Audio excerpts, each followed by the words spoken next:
Hello Virgo, Sun, Moon, Rising, and Venus signs. Kumusta kayo? Sana po nasa mabuti kayong kalagayan. Welcome back po sa Star Tarot. Kung bago kayo rito, welcome din kayo. Thank you sa inyong support. I truly appreciate it. God bless you all. Tingnan natin ang mga messages ni Virgo. For the week, we have opportunity. Napakaganda. May mga opportunities, possibilities na maaaring kakatok sa inyo ngayon, Virgo. And that could be linked to any area of your life. Depende sa inyong sitwasyon. Kaya magbukas lang kayo ng inyong mga mata. Buksan inyong mga tenga, ang inyong sarili para dito sa mga opportunities na ito. No, Virgo? So, tignan natin kung ano pa ang ganap. We have passion. Ayan. So, maybe yung opportunity na to is going to give you pagkakataon para ma-express ninyo dito ang inyong passion. Maaaring ito yung opportunity para magawa ninyo kung ano talaga yung mga gusto ninyong gawin, what you really love to do, no? Yung ganon. Kaya, parang there is an excitement dito, no? There is an excitement. Now, maybe talagang you're going to pay attention to these opportunities na parating, no? Dahil ito na yung pagkakataon ninyo na magawa ninyo, mailabas ninyo kung ano yung creativity ninyo, yung mga talents ninyo, no? Ebb and flow, moon lore, ayan. So, parang may surrender energy dito, no? Surrender energy. Maybe ang iba sa inyo dito, Virgo, is really going to decide na hahayaan nyo na lang yung destiny ang mag-unfold ng mga bagay-bagay sa buhay ninyo, no? Maaring may mga mensahe dito para sa inyo, may mga divine guidance dito para sa inyo na yun ang magbubukas ng isip ninyo, no? Magbubukas ng inyong sarili dito na magdesisyon kayo na it's better to surrender to the natural ebb and flow of life. It's better to allow destiny to unfold things organically sa buhay ninyo. Mari may mga sitwasyon kasi kayo dito na pilit kayo kung ano yung gusto ninyo, ini-insist ninyo kung ano yung gusto ninyo, pero maybe napapansin ninyo na the more na nag-i-insist kayo, the more na lumalayo, no, ang mga bagay, the more na lumalayo yung mga pagkakataon na yan. Kaya parang siguro ngayon mas papakinggan ninyo ngayon ang bulong ng inyong intuition na it's enough, no? Enough na yon, at ngayon mas mahalaga na mag-surrender na lang kayo, no? Ibigay ninyo na yan sa Panginoon, ibigay niyo na yan sa natural ebb and flow of life, no? Na kung ano man yan, i-surrender niyo na. So, tingnan natin kung ano ba ang ganap dito for Virgo. We have rest deeply. Ayan, magpahinga kayo, Virgo. Magpahinga. Maaring pagod na kayo. Maaring Virgo, maaring you are very exhausted na, no? Maybe you've been very busy, maybe you've been preoccupied with different things, with so many things, at saka maring maraming siguro kayong iniisip, no? Kaya pagod na kayo, no?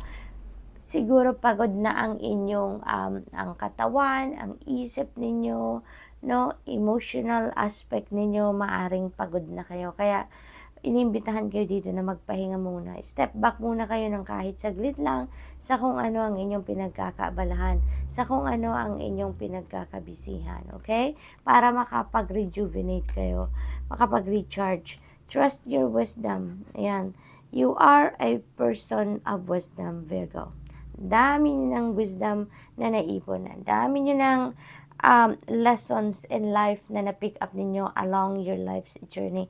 Kaya ngayon, maaaring yung wisdom na yan, yung learnings na yan in your life, maaaring ito na yung panahon na magagamit ninyo yan. Maybe there are situations in your life ngayon that dito ninyo mai-apply yung wisdom ninyo. Kaya pagtiwalaan ninyo kung ano yung wisdom ninyo, kung ano yung mga learnings in life ninyo, gamitin nyo yan, no? Gamitin nyo yan sa ngayon. Kasi maaaring yan ang kailangan ninyong gawin. Maybe that is what your situations right now is requiring of you. Have patience. Ayan. So, magpasensya, no, Virgo? Practice patience. dahil hindi naman lahat talaga, 'di ba, ng mga pangyayari sa buhay natin ay nangyayari according to our timeline. Kaya maaari dito na gano'n ang ganap sa inyo. Maaaring ang iba sa inyo dito ini-insist talaga ninyo ang mga bagay-bagay. May mga gusto kayo ditong ma-manifest sa buhay ninyo na may sarili kayong timeline, but hindi nga gano'n ang nangyayari, 'di ba, Virgo?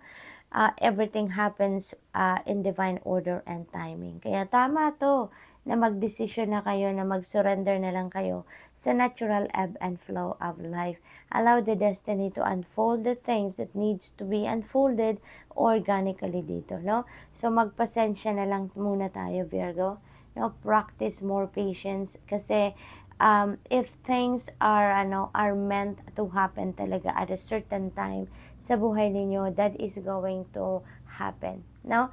Kasi 'di ba, kapag hindi talaga kapag hindi ukol, hindi pa bubukol, no? Kaya with this situation ninyo sa ngayon, pasensya na lang muna, no? Magpasensya, maghintay, at saka continue on, no? Continue on with what you are doing. At saka ang mahalaga dito, makinig kayo din sa intuition ninyo, Virgo. Kasi divine guidance yan. That is a direct message from the divine. Habang naghihintay kayo, maaring meron kayong kailangan gawin dito, no? 'Di ba? Para magtuloy-tuloy or mas lalo mong ma-expedite kung ano man yung gusto mong mangyari, 'di ba? Pero yung pag-i-insist, isang tabi nyo na yan, no? Magpasensya, maghintay, at pakinggan ang mga gabay sa inyo ng Divine Universe, because for sure you are guided, no? You will be guided kung ano ang dapat na ninyong gawin habang kayo ay naghihintay, 'di ba? So tignan natin kung ano ang gabay pa sa inyo ngayon.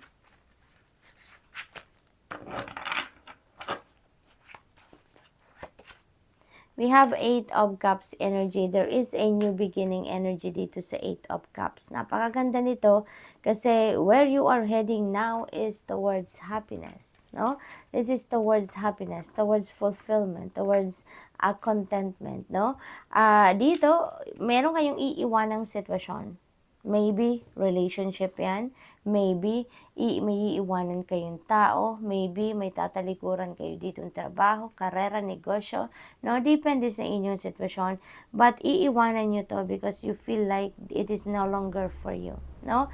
Hindi na kayo masaya dyan, even though before, no? Kung anong iiwanan ninyo to sa mga nakaraang panahon, naramdaman din naman ninyo dyan ang happiness, ang joy, ang contentment. Pero since everything evolves, everything changes, so maaring ganun ang magiging sitwasyon dito for you, Virgo, no? Maaring you are evolving, no? Or yung mga gusto ninyo, or yung mga decision ninyo, 'di ba? Nagbabago, 'di ba? Ang mga tao sa paligid din ninyo nagbabago, mga sitwasyon nagbabago. Kaya siguro sa ngayon, ito yung nararamdaman ninyo na this is no longer yours. And kung saan kayo patungo, maaring doon ninyo nakikita yung hinahanap na ninyo sa ngayon. Maaring kung saan kayo patungo, doon nyo na nakikita na doon kayo magiging mas masaya, doon kayo magiging fulfilled, no? Doon kayo magiging contented. Kaya you are walking away from whatever this is, no? Whatever this 8 of Cups represents for you, you are walking away from that because there's nothing there for you anymore, no? Yun ang nararamdaman ninyo. Ang sunod sa 8 of Cups is 9 of Cups. And 9 of Cups is about happiness, 'di ba? So doon kayo patungo, papunta kayo sa kung ano makakapagpasaya sa inyo. It is also the energy of wish fulfillment. Kaya maaring doon talaga din ninyo makukuha kung ano yung gusto ninyo at this point, no? Kaya good luck sa inyo, Virgo. What else? We have 5 of Swords. Ayan. So, maaring may internal conflict kayo dito, no? Maaring yung internal conflict na yan is siguro meron nga kayong mga gustong gawin, no? Pero hindi siguro nag-a-agree ang isip at puso ninyo, no? Parang hindi sila parehas, no, ng gusto. Maaring ganun. Kaya meron kayong gulo sa isip ninyo sa ngayon. That could also be related to this 8 of Cups energy. Maaring there are many opportunities siguro, or many possibilities dito na nandyan sa inyong harapan at medyo siguro nalilito kayo which way are you heading, no? So, maaaring ganun. Kaya kailangan din ninyo dito na makinig kayo sa inyong intuition, no? Virgo, para magabayan kayo kung saan ang path na dapat ninyong puntahan, no? Kasi maybe there are various opportunities out there. Ace of Swords, ayan, eto na, yung makakatulong sa inyo para makapag-desisyon kayo ng malinaw, matatanggal na tong Five of Swords energy, no? Makakapag-desisyon kayo dito ng malinaw kung saan kayo patungo. So, this Eight of Cups would be an easy journey for you, no?